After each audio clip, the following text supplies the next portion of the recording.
Buenas noches. Pocos temas hay dentro de la arqueología que exciten tanto la imaginación como el tema de las pirámides. Esos colosales monumentos, auténticas montañas de piedra, muestras de una época en la que el hombre contrajo una especie de locura. Levantar monumentos imposibles contando con los medios más inadecuados. Hoy nosotros seríamos incapaces de construir una de esas pirámides.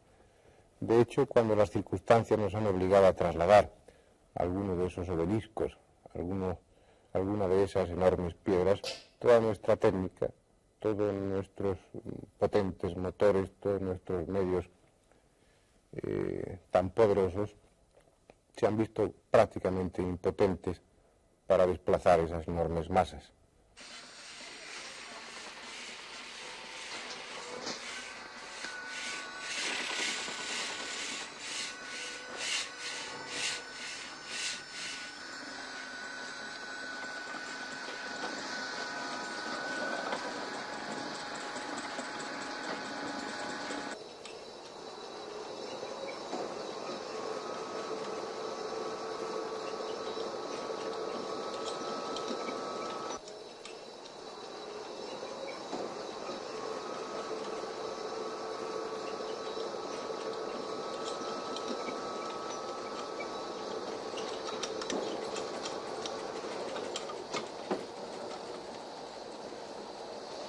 Sin embargo, en aquella época, hace miles de años, cuando Egipto era una civilización esplendorosa, manejaban aquellas piedras, aquellos monumentos con una tremenda soltura.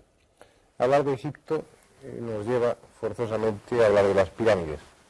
Y si se menciona la palabra pirámides, indefectiblemente nos viene a la memoria y nos obliga a fijar nuestra atención la Gran Pirámide.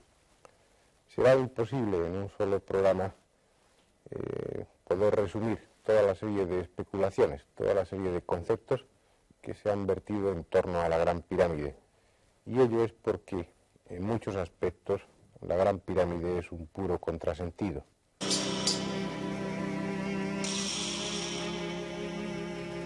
Ahí la tienen. Es una especie de desafío al tiempo, a la técnica y al hombre de todos los siglos. Poco a poco se van desvelando sus misterios, pero la mayor parte de ellos probablemente queden ocultos para siempre. Su altura actual es de 139 metros. Su volumen, 2.632.000 metros cúbicos. Su peso, 7 millones de toneladas. Está formada por 203 hileras de piedras, aunque cuando se construyó debía tener 208 o 210 hileras.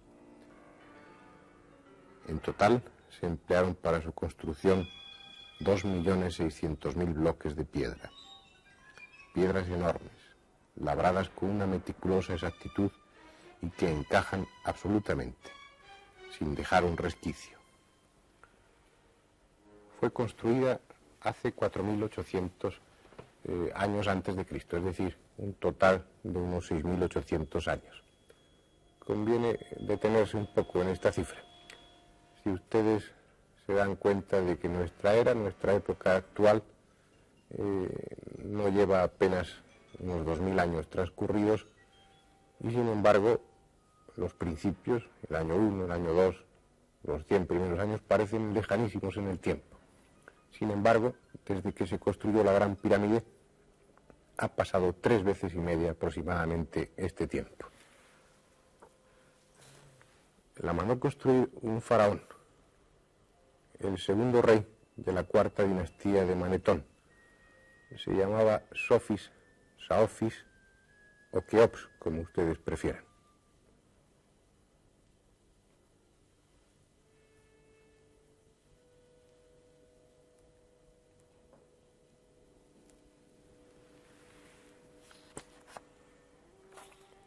La mandó construir y se construyó, con esa precisión, con una perfección que no entendemos hoy.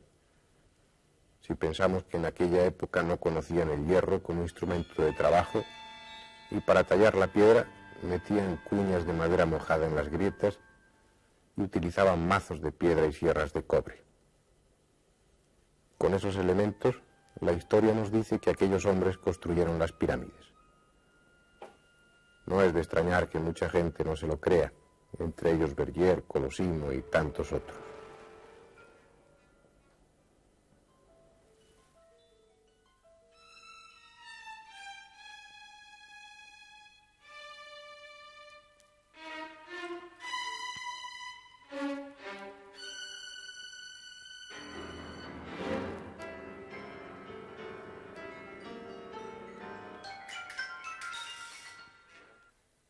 Se ha especulado mucho sobre la posibilidad de que para construir esta pirámide se utilizaran técnicas más o menos extrañas, restos de una pasada civilización técnica.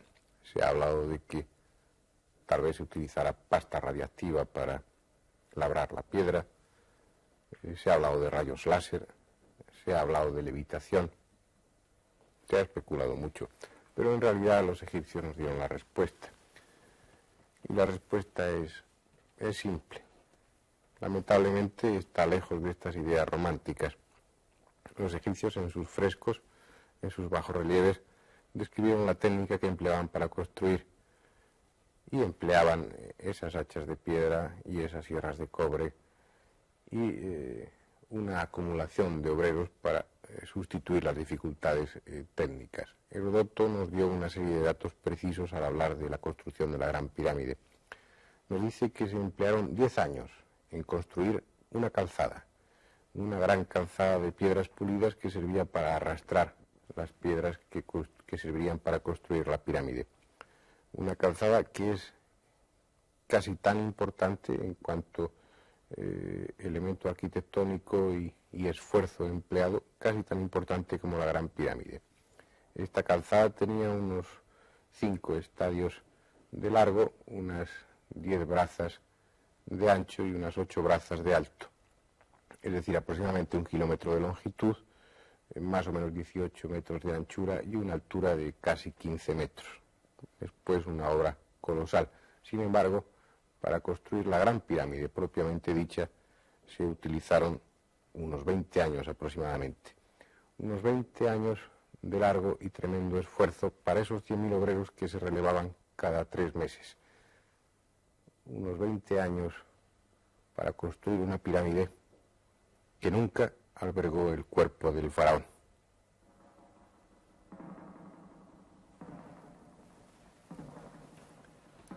Pero hagamos un recorrido por el interior de la Gran Pirámide. Esta es la entrada, la siringa de la Gran Pirámide. Está a la altura de la 15ª hilera de piedras, coronada por un arco en caballete formado por 4 grandes piedras de descarga. Los bloques de descarga y el dintel forman un triángulo, el llamado ojo del horizonte, y dentro, grabadas profundamente, con letras de 6 centímetros, un tetragrama. 4 símbolos que no tienen nada que ver con la escritura egipcia ni con ninguna escritura conocida. 4 símbolos que no sabemos quién grabó ni lo que significan, tan antiguos y en un lugar tan poco accesible que no cabe pensar en una broma. Ese tetragrama significa algo, pero nadie sabe qué. La siringa penetra hacia lo profundo durante 97,25 metros. Luego hay un corto tramo horizontal de 9,5 metros de longitud que desemboca en la cámara subterránea. Una cámara sin finalidad aparente, con un pozo que no conduce a ningún sitio. Una cámara de aspecto siniestro en cuyo techo hay signos desconocidos que llamaron la atención de André Pochán. Signos que nada tienen que ver con la escritura egipcia.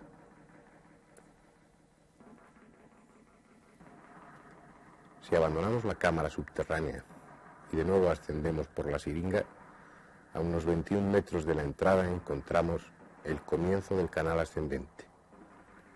Por él se llega a la gran galería y al comienzo de esta, en un rellano, está la entrada a un corredor horizontal que nos lleva a la llamada Cámara de la Reina. Esta Cámara de la Reina es una estancia que nunca sirvió de tumba.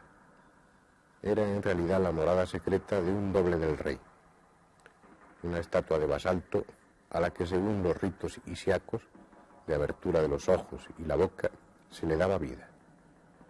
Una vida espiritual, no es que la estatua se moviese sola.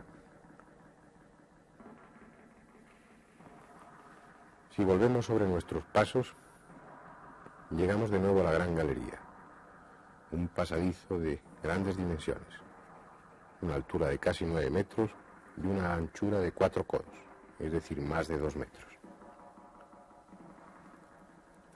Al final de esta galería encontramos al fin la llamada Cámara del Rey, una amplia sala de más de 10 metros de longitud por 5 de ancho y 6 de altura. En realidad estas medidas que comentamos aquí no son nunca exactas en nuestro sistema métrico decimal, pero sí lo son al expresarlas en codos, que es la medida de longitud que empleaban los egipcios. Esta Cámara del Rey está construida totalmente en granito de Asuán. Las losas que forman el techo de la cámara pesan aproximadamente unas 400 toneladas. Dentro de la cámara, lo que llama la atención es el sarcófago, construido en granito. Un sarcófago sencillo, provisto de un ingenioso sistema que hacía que, una vez cerrado por la losa que lo tapaba, ya no se pudiese abrir. Un sarcófago que, como bien sugiere Pochán, no era la tumba de Keops. Solo tenía la función de albergar durante 2 días el cuerpo del faraón. El cuerpo que, una vez terminados los ritos religiosos, pasaría a su tumba definitiva. Ahora bien, si no está enterrado en la cámara del rey, ni en el Serdab o cámara de la reina, ni tampoco en la cámara subterránea, ¿dónde está el sarcófago de Keops? Surge el primer misterio. ¿Es que, como sugieren algunos, la gran pirámide nunca sirvió como tumba? Herodoto dijo que la cámara funeraria estaba en la profundidad, 58 metros bajo la superficie, pero nunca se ha encontrado.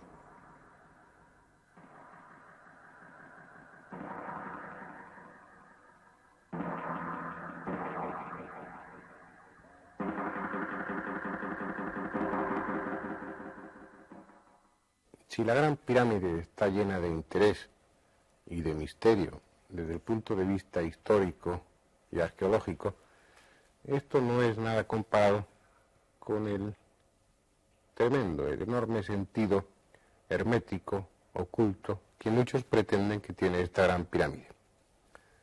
Han sido muchos los pseudoarqueólogos que han tratado y han comprobado, por lo menos han pretendido comprobar, que en la Gran Pirámide existían una serie de medidas y relaciones que hacían de este monumento en piedra una especie de plasmación geométrica de una serie de datos matemáticos y físicos completos, que abarcarían pues casi todas las ramas del conocimiento humano. Como si de alguna forma la Gran Pirámide fuera una especie de legado de aquellas gentes que lo construyeron, escrito en una clave que si los hombres del futuro, es decir, nosotros, alcanzamos a descifrar, podremos tener así acceso a todo el conocimiento humano, al límite, al cúmulo de conocimiento, como si esta Gran Pirámide fuera en realidad un libro, un extraño libro en cuyas páginas están incluidas todas las posibles facetas del conocimiento humano en todos los sentidos. Vamos a tratar de considerar, aunque sea brevemente, este aspecto de la Gran Pirámide. Pero para ello he de advertirles que hemos utilizado las medidas últimas de esta Gran Pirámide, las medidas proporcionadas por una serie de elementos técnicos muy precisos, y que estas medidas lamentablemente han hecho tirar por tierra la mayoría de las teorías fantásticas de estos románticos de la arqueología, y que las especulaciones de Davison, de Lagrange, de Smith, de Lavater-Moret, todas estas especulaciones de estos hombres que no dudaban en falsear las medidas de la Gran Pirámide e incluso sacarse de la manga, y valga la expresión, un término como el de codo piramidal, que al parecer nunca existió nada más que en su fantasía, estos hombres que con esas falsedades, arbitrariedades o exageraciones llegaron a encontrar la plasmación en la Gran Pirámide de elementos matemáticos y astronómicos tan extraños como el valor del año sideral y anomalístico, o como la ley de variación de la oblicuidad eclíptica, o incluso la fecha de nacimiento y muerte de Cristo. Por ejemplo, entre uno de los muchos datos que según estos arqueólogos o pseudoarqueólogos había registrado dentro de la Gran Pirámide, uno de ellos era que la siringa, desde la entrada hacia la cámara subterránea, esa siringa estaba orientada de forma que desde ella podía contemplarse la estrella polar de entonces, de aquella época. Lamentablemente, para ser cierto esto, la inclinación de la siringa, es decir, del pasadizo de entrada, tendría que ser de casi 30 grados y realmente es de 26 grados. Además, como bien señala Pochán, en aquella época, en la época en que se construyó la Gran Pirámide, no había ninguna estrella que señalara el norte. También las cifras obtenidas por multiplicar algunas medidas de la pirámide por la unidad seguida de varios ceros y conseguir así la distancia al Sol o el peso de la Luna o cualquier otro dato astronómico son dudosas. Tengan en cuenta que aún empleando mediciones muy exactas, no podemos estar seguros de las auténticas medidas de la pirámide cuando se construyó. Está muy deteriorada. No podemos fijar una medida sin considerar un error posible de 10 o 20 centímetros. Y este error, al multiplicarlo por 10.000 o por 1.000.000, nos daría un error aún mucho más grande. Lo que es evidente es que en la Gran Pirámide está registrado el número pi, por ejemplo, y toda una serie de relaciones trigonométricas que demuestran unos conocimientos matemáticos auténticamente sorprendentes en los egipcios.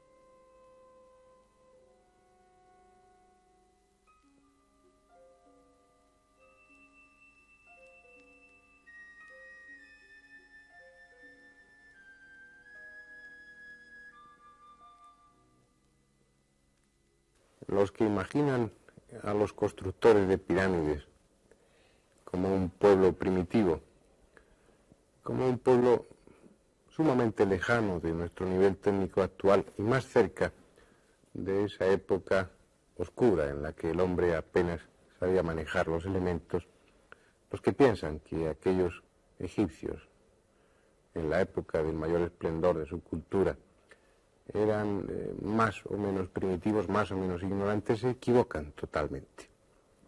Por ejemplo, en cuanto a la medida del tiempo, los egipcios sabían mucho más que nosotros en la actualidad. Utilizaban un calendario mucho más racional que el nuestro. Y eso es fácil, porque el calendario que utilizamos en la actualidad, desde hace siglos, el calendario gregoriano, sí cumple su función en cuanto a acontecimientos religiosos. Sin embargo, en cuanto a medida del tiempo, es un calendario absurdo, demencial.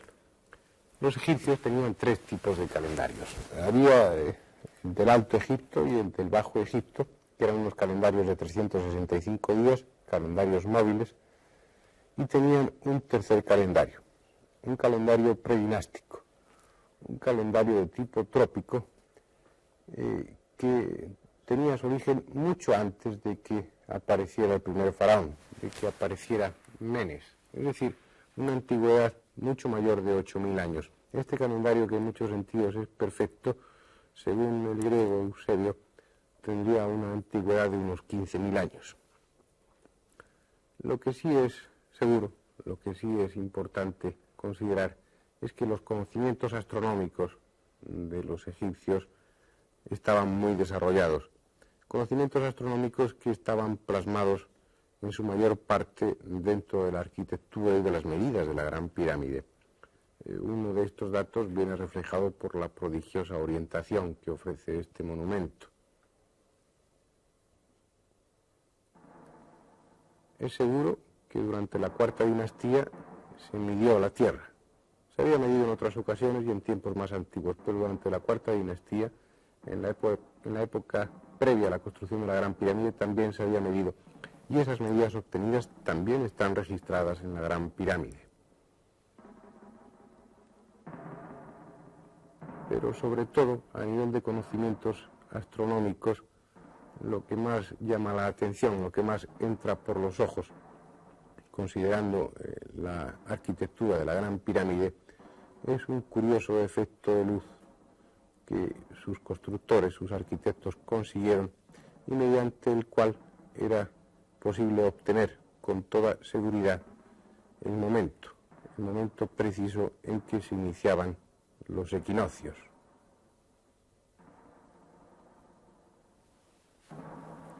Las paredes de la pirámide no son lisas, como parece a simple vista, sino cóncavas. Desde el vértice de la pirámide al centro de la base de cada cara se forma un ángulo cóncavo, rigurosamente medido y preciso, de tal forma que al incidir los rayos del sol en determinadas épocas y en unas horas determinadas, se produce el llamado efecto relámpago, como un parpadeo de unos segundos de duración que permitía a los egipcios conocer con exactitud el comienzo de los equinoccios y de los solsticios.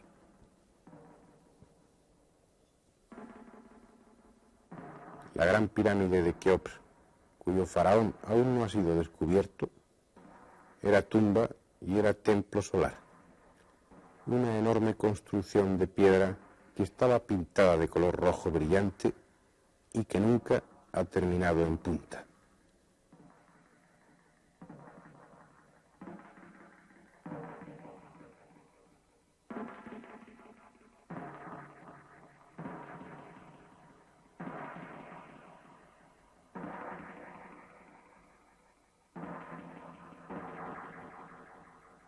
Hoy sabemos bastante de la Gran Pirámide, pero esta aún guarda celosamente sus más importantes secretos.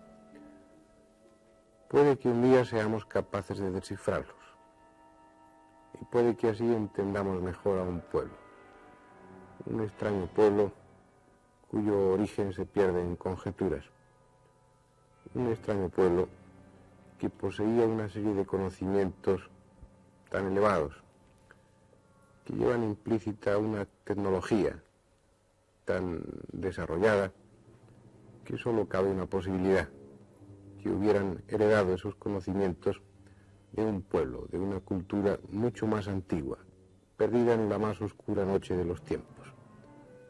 Una cultura, unos pueblos, unas civilizaciones remotas, antiquísimas, cuyos restos dispersos vamos encontrando muy poco a poco y también muy lentamente vamos siendo capaces de comprender al fin.